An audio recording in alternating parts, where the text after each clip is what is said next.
Olá, boas-vindas a mais uma exploração aprofundada aqui com a gente. Hoje o nosso foco é um livro bem específico, A Ordem de Salem, do T.H. Djalma Mello Silva. Vamos analisar alguns trechos, tá? O material levanta umas questões, olha, bem provocativas sobre Jesus. Sabe, tipo, de onde veio a formação dele, por que o que ele ensinava soava tão diferente, até mesmo dos profetas que vieram antes. E o ponto principal que a gente vai investigar hoje, o autor sugere que Jesus tinha uma conexão com uma linhagem espiritual antiga, uma ordem meio que esquecida. Então, a nossa missão aqui é tentar desvendar os argumentos centrais que ele apresenta nesses trechos que a gente selecionou. Vamos seguir essa linha que o autor traça, né, entre Jesus, figuras do Antigo Testamento, como Melquisedeque, Sete, o filho de Adão, né? Exatamente. E como ele usa certas passagens da Bíblia para sustentar isso tudo. O livro se apresenta quase como uma, sei lá, uma revelação sobre os filhos de Deus, aqueles que Paulo menciona em Romanos 8, sabe? Quando ele fala da criação, que fica ali esperando ansiosamente essa manifestação. Parece bem intrigante, né? Então vamos mergulhar nisso. O ponto de partida, logo no prefácio mesmo, são perguntas que, olha, realmente fazem a gente pensar. Quem era, afinal, aquele jovem rabino da Galileia aos 30 anos? Quando ele começa o ministério público dele? Onde será que ele estudou? Teve alguma escola rabínica específica? Um mestre conhecido? E por que as palavras dele, a autoridade que ele demonstrava, pareciam tão diferentes assim dos fariseus, dos saduceus, até mesmo os de João Batista? Exatamente. E a resposta central que o autor começa a construir é que Jesus, ele não teria absorvido o conhecimento dele só das escolas rabínicas que a gente conhece da Judéia ou da Galileia. A fonte da sabedoria dele, da autoridade, segundo o que está no material, viria de ele pertencer a algo que o autor chama de ordem primitiva dos esquecidos filhos do Deus Altíssimo. Ordem primitiva? O que seria isso? Basicamente uma linhagem de conhecimento, de conexão direta com Deus, que talvez funcionasse de forma paralela ou até anterior às estruturas religiosas formais de Israel que a gente conhece melhor. É uma ideia ousada, né? Sugere uma fonte de revelação diferente, uma ordem primitiva.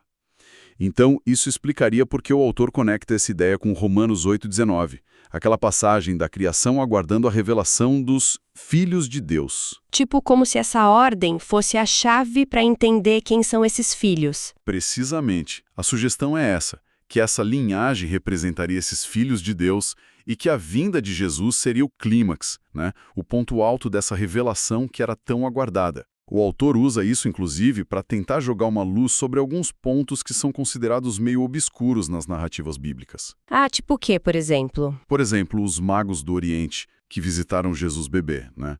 Como eles sabiam interpretar os sinais, as estrelas, que escrituras eles usavam? A hipótese que ele levanta é que eles poderiam ser talvez remanescentes dessa mesma tradição antiga, guardiões de um conhecimento ancestral ligado a essa ordem. Interessante. Essa tentativa de conectar os pontos soltos, né? E, para explorar essas ideias, o livro usa um formato curioso, né? Com diálogos fictícios. Sim, entre um mestre, Timóteo, e um discípulo, Tito. Ah, legal. E um dos primeiros textos da Bíblia que eles analisam bem a fundo é um momento crucial, lá no Evangelho de João, capítulo 8. Sim, esse diálogo entre Timóteo e Tito se debruça sobre a intensidade daquele confronto de Jesus com alguns líderes religiosos em Jerusalém, e culmina naquela declaração impactante: antes que Abraão existisse, eu sou.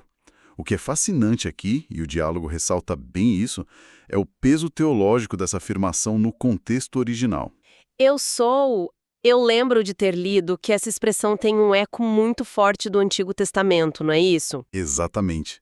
A expressão grega que está lá no Evangelho é egoimi. Para qualquer ouvinte judeu da época, que conhecia bem as escrituras hebraicas, isso iria remeter direto ao episódio da sarça ardente, lá em Êxodo 3. Quando Deus se revela a Moisés, né? Moisés pergunta o nome e Deus responde: eu sou o que sou, e fala para Moisés: eu sou me enviou a vós outros. Então, usar essa expressão eu sou não era uma coisa trivial, sabe? Não era só dizer eu existo, era entendido como uma reivindicação de identidade divina, quase como pronunciar o nome sagrado de Deus. Nossa! O material até destaca que Jesus usa essa forma específica, eu sou, de maneira bem enfática 7 vezes no Evangelho de João, como se fosse para marcar mesmo a divindade dele. E a reação das pessoas confirma que eles entenderam bem a mensagem, certo? O texto diz que pegaram pedras para atirar nele. Correto. A reação de pegar pedras, está lá em João 8,59, era a punição que estava prevista para blasfêmia. Isso indica que os ouvintes não tiveram dúvida nenhuma sobre o que a fala de Jesus significava. Para eles, Jesus estava se colocando no mesmo nível de Deus. Não foi um simples mal-entendido, sabe? Foi uma declaração que eles acharam ultrajante, blasfema mesmo. E esse clímax todo acontece logo depois de uma outra discussão tensa sobre escravidão e liberdade. Jesus fala algo tipo, todo que comete pecado é escravo do pecado. Aí eles reagem super ofendidos. Somos descendência de Abraão e jamais fomos escravos de alguém. Como é que o livro interpreta essa troca de farpas? O diálogo entre Timóteo e Tito explora bem essa tensão. Os interlocutores de Jesus, eles se apegam muito à linhagem física, né? A descendência de Abraão, como se fosse um escudo, uma garantia de liberdade, de favor divino. Isso era um ponto central da identidade judaica da época. Mas Jesus, segundo a análise do livro, ele desloca o foco. Ele aponta para uma escravidão mais profunda. Não a política ou social, mas a espiritual. A escravidão ao pecado. E o único jeito de se libertar disso seria através da verdade, que ele mesmo personifica, que ele mesmo revela. A liberdade de verdade para Jesus não viria do sangue, da descendência, mas da relação com a verdade. Faz sentido essa distinção, né? Liberdade física, nacional, versus liberdade espiritual. Mas e a linguagem de Jesus que soa tão dura às vezes? Como quando ele diz, vós sois do diabo, vosso pai. Isso sempre me pareceu muito, muito forte. Como o material lida com isso? É uma questão delicada mesmo. A interpretação que o livro apresenta, através do mestre Timóteo, argumenta que Jesus não estava ali soltando uma condenação geral para todo o povo judeu ou para todos os fariseus. Afinal, ele mesmo era judeu, né?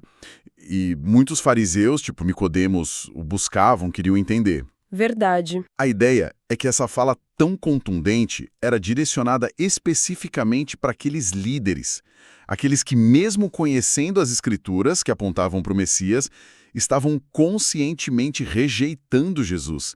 E pior, planejando a morte dele. Então a acusação seria sobre a origem daquela intenção homicida, sabe? Daquela rejeição deliberada da luz. Não seria, portanto, uma questão de ignorância, mas de dureza de coração. Uma escolha consciente contra a revelação de Deus que estava bem ali na frente deles. Entendi. É uma interpretação que foca mais na intenção, na rejeição consciente de um grupo específico ali e não numa condenação étnica, digamos assim. O diálogo fictício também explora outra fala de Jesus nesse mesmo capítulo. Se vós permanecerdes na minha palavra, sois verdadeiramente meus discípulos, e conhecereis a verdade, e a verdade vos libertará. O que significa esse permanecer na minha palavra? Olha, o diálogo explora isso de um jeito bem interessante. Não é só ouvir ou decorar os ensinamentos. O permanecer em grego é menor, implica uma relação contínua, sabe? Uma morada. O livro usa 2 analogias fortes para ilustrar isso. A primeira é a que o próprio Jesus usaria depois, em João 15, a do ramo que precisa estar ligado, permanecer na videira para ter vida, para dar fruto. Ah, sim, a da videira. Se separar, ele seca, morre. E qual seria a segunda analogia? A do talmide, o discípulo na tradição judaica. Ser um talmide de um rabino não era só ir nas aulas, era viver com o mestre, observar como ele agia, como ele orava, como ele interpretava a lei no dia a dia. Era buscar imitar ele em tudo. Nossa, que intenso! Tinha até uma expressão ficar coberto da poeira dos pés do rabino, de tanto andar junto com ele. Então, permanecer na palavra seria nesse sentido, deixar que os ensinamentos e a própria pessoa de Jesus, a palavra viva, façam morada constante na vida do discípulo. moldando pensamentos, atitudes, caráter. É uma imersão total, que vai muito além do intelectual, entende? Nossa, essa imagem do Talmide dá uma profundidade bem maior para o permanecer, né? E nesse contexto todo, a figura de Abraão se torna um ponto central de disputa ali na conversa. Por que tanta ênfase em Abraão? É que Abraão é o pai fundador de Israel, né? O receptor original das promessas da aliança. Para os contemporâneos de Jesus, ser filho de Abraão era o maior selo de pertencimento ao povo escolhido. Era o direito às bênçãos de Deus. Por isso eles apelam o tempo todo para essa descendência, como argumento de autoridade, de segurança espiritual. Mas Jesus parece desafiar essa visão, né? Ele não aceita isso tão fácil. Exatamente. Jesus contrapõe essa confiança na linhagem de sangue com a exigência de coerência. Ele fala, se fosseis filhos de Abraão, praticaríeis as obras de Abraão. Ele desloca o critério de pertencimento do sangue para a fé e para as ações que nascem dessa fé. As obras de Abraão seriam o quê? A fé obediente, a confiança em Deus, mesmo quando não se entende tudo, como sair de Ur, como oferecer Isaac. Ah, sim. O livro ressalta que essa ideia é ecoada por Paulo, que mais tarde vai dizer lá em Gálatas que os verdadeiros filhos de Abraão são os que têm fé, sejam judeus ou gentios. A fé se torna um elo principal, não a genealogia. E além dessa fé obediente, Abraão também representa nesse contexto a visão profética. Jesus faz outra afirmação surpreendente ali. Abraão, vosso pai, exultou por ver o meu dia, viu-o e alegrou-se. Como assim? Como Abraão, que viveu séculos antes, poderia ter visto o dia de Jesus? Pois é, a interpretação sugerida é que Abraão teve um vislumbre profético do futuro, talvez do significado redentor do sacrifício de Cristo, que foi simbolizado ali no oferecimento de Isaac no Monte Moriá. Então, quando Jesus conclui dizendo, antes que Abraão existisse, eu sou, ele não está só dizendo que é mais antigo no tempo. Ele está se identificando com o próprio Deus eterno que interagiu com Abraão, o eu sou que se revelou a Moisés e que já existia antes de tudo. É a culminação do argumento sobre a identidade divina dele. Ok. Essa análise de João 8 estabelece bem a base para a identidade divina de Jesus e para a natureza da fé que ele está pedindo ali. Agora, como isso tudo se conecta com a tese principal do livro, com essa tal ordem de Salem? Aqui as coisas começam a ficar bem diferentes do que a gente costuma ouvir, imagino eu. Sim, aqui a gente entra no coração da proposta do autor. Ele conecta essa ordem primitiva, a qual Jesus pertenceria, a uma linhagem que, segundo ele, iria lá atrás até Sete, o terceiro filho de Adão e Eva, que nasceu depois que Abel morreu. O autor cita Gênesis 4:26, que diz que foi no tempo de Enos, filho de Sete, que os homens começaram a invocar o nome do Senhor YHW. Tá. A interpretação que ele oferece é que essa invocação representa o início de uma linhagem de adoração verdadeira, de conhecimento de Deus. Então, os descendentes de Sete seriam os portadores dessa conexão especial com Deus, seria isso? Essa é a ideia. O livro sugere que os filhos de Deus que são mencionados lá em Gênesis 6, aqueles que se corromperam antes do dilúvio, seriam originalmente dessa linhagem sétita, que representava uma espécie de sacerdócio primordial, sabe? Uma relação direta com Deus que não dependia de estruturas religiosas que vieram depois. Aí depois do dilúvio, e o texto faz questão de lembrar que Noé era descendente de Sete, essa linhagem ressurgiria de forma meio enigmática na figura de Melquisedeque. Melquisedeque, o rei de Salém que abençoou Abraão lá em Gênesis 14. Ele sempre me pareceu uma figura muito misteriosa mesmo. Como ele se encaixa nessa ordem? Melquisedeque é fundamental para o argumento do autor. Ele aparece do nada em Gênesis 14:18, descrito como o rei de Salém, que é identificada com a futura Jerusalém, e, o ponto-chave, sacerdote do Deus Altíssimo. Ele abençoa Abraão e recebe dízimos dele. Séculos depois, o autor da carta aos Hebreus, lá no capítulo 7, retoma essa figura e destaca algo impressionante. O quê? Que Melquisedeque é apresentado sem pai, sem mãe, sem genealogia, que não teve princípio de dias nem fim de existência. Para o autor de Hebreus e para o livro que a gente está analisando, isso significa que Melquisedeque representa uma ordem sacerdotal diferente e superior àquela que viria depois com Levi, a tribo sacerdotal de Israel. Ele é um sacerdote não por linhagem humana, mas por um chamado direto, eterno de Deus. Um remanescente ou um representante dessa ordem primitiva cétita. E o fato dele abençoar Abraão, que ainda nem tinha recebido a promessa formal da aliança, e receber dízimos dele. Isso mostra que o sacerdócio de Melquisedeque era reconhecido como superior, então? Exatamente. Mostra que existia uma ordem sacerdotal legítima e poderosa antes e acima da aliança abraâmica e da lei mosaica. Melquisedeque se torna o arquétipo, o modelo de um sacerdócio universal e eterno, ligado diretamente ao Deus Altíssimo. Entendi a importância de Melquisedeque nessa construção e como Jesus se conecta a ele finalmente. Qual é o elo? Aqui está a chave. O livro apresenta Jesus como o grande restaurador dessa linhagem espiritual primordial, que teria sido quebrada ou obscurecida ao longo da história. Ele é o último Adão, como Paulo diz em 1 Coríntios 15, 45, que restaura o que o primeiro Adão perdeu. E, fundamentalmente, o sacerdócio de Jesus é explicitamente definido no Salmo 110:4 e reafirmado em Hebreus como sendo segundo a ordem de Melquisedeque. Essa é a conexão direta. Isso é crucial, porque Jesus, como a gente sabe, era da tribo de Judá, a tribo real, não da tribo de Levi, a sacerdotal. Pela lei mosaica, ele não poderia ser sacerdote. Mas o sacerdócio dele não vem da lei ou da descendência de Levi. Vem dessa ordem mais antiga, mais elevada, representada por Melquisedeque, baseada não em genealogia, mas no poder de vida indissolúvel, como diz Hebreus 7,16. É um sacerdócio superior, eterno e universal. Nossa, essa conexão muda bastante a perspectiva sobre o sacerdócio de Cristo, né? Não é só um cumprimento da lei, mas uma restauração de algo muito, muito mais antigo. Essa é a proposta. E a partir daí, o autor tenta conectar outras figuras e símbolos bíblicos a essa mesma ordem de Salém ou linhagem cétita.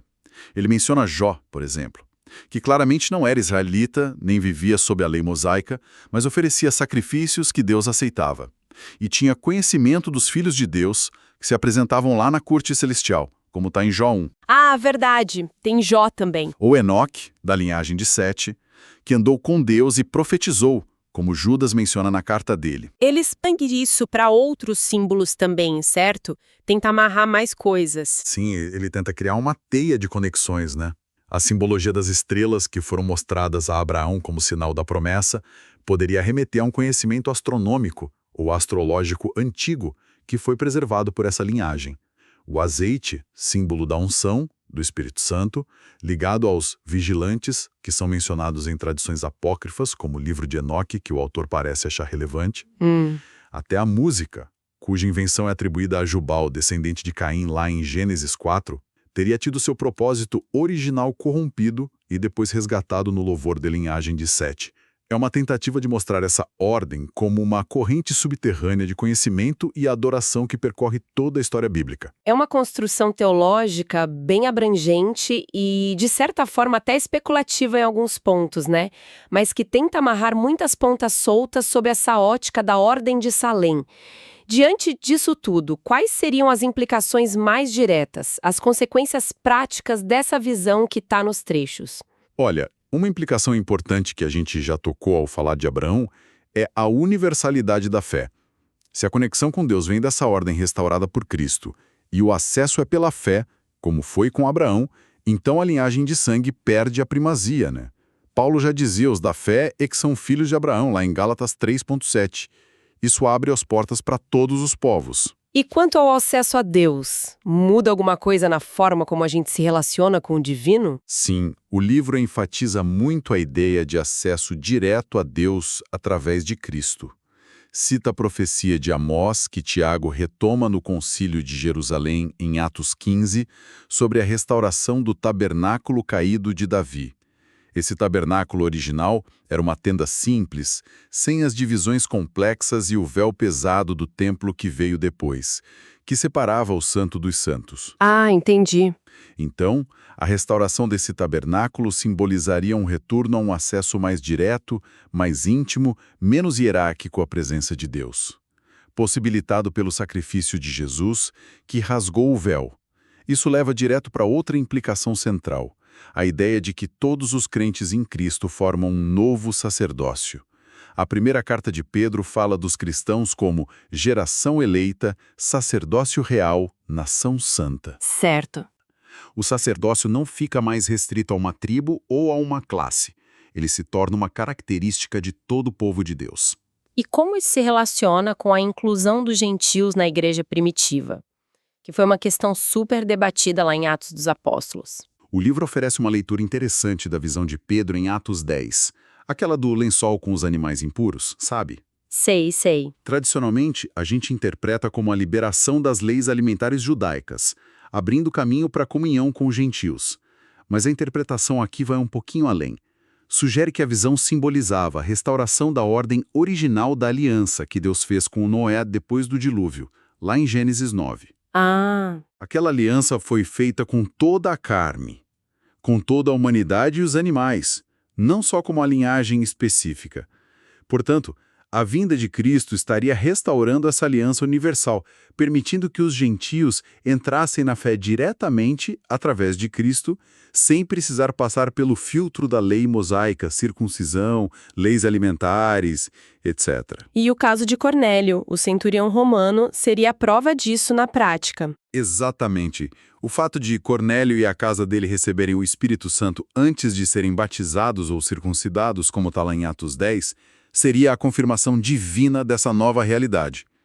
O acesso à graça e ao Espírito não estava mais condicionado à lei de Moisés, mas à fé em Jesus, no contexto dessa ordem de Melquisedeque restaurada que é universal por natureza. Então, juntando as peças aqui, essa visão da ordem de Salém propõe um sacerdócio universal, baseado na graça e na fé direta em Deus por meio de Cristo. Acessível a todos, né? Restaurando uma conexão primordial que transcende as estruturas religiosas que foram estabelecidas historicamente. É basicamente isso. Essa é a essência da proposta que emerge desses trechos que a gente viu.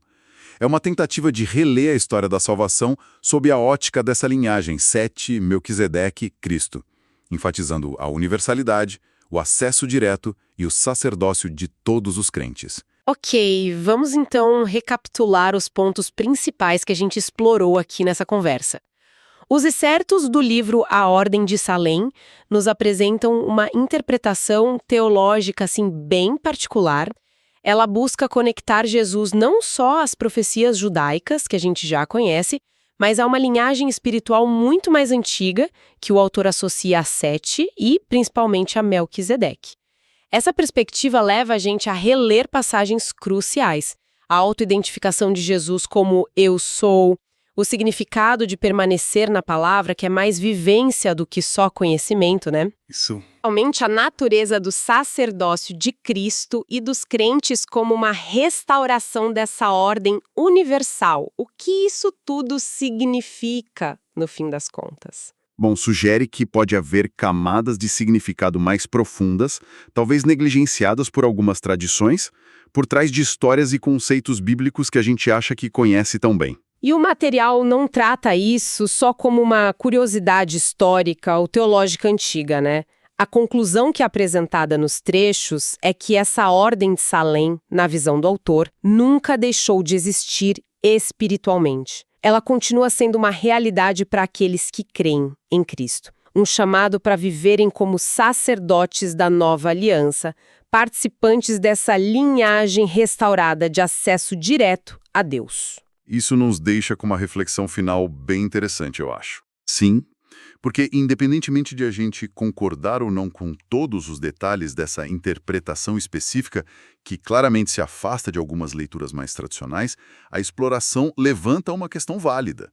De que maneira o contato com perspectivas teológicas diferentes, mesmo as que não são majoritárias ou são mais especulativas, pode enriquecer a nossa compreensão da fé? Será que pode desafiar nossas pressuposições? Nos fazer reler as Escrituras com outros olhos, talvez?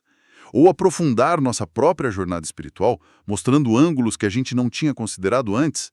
Fica aí algo para a gente pensar, né?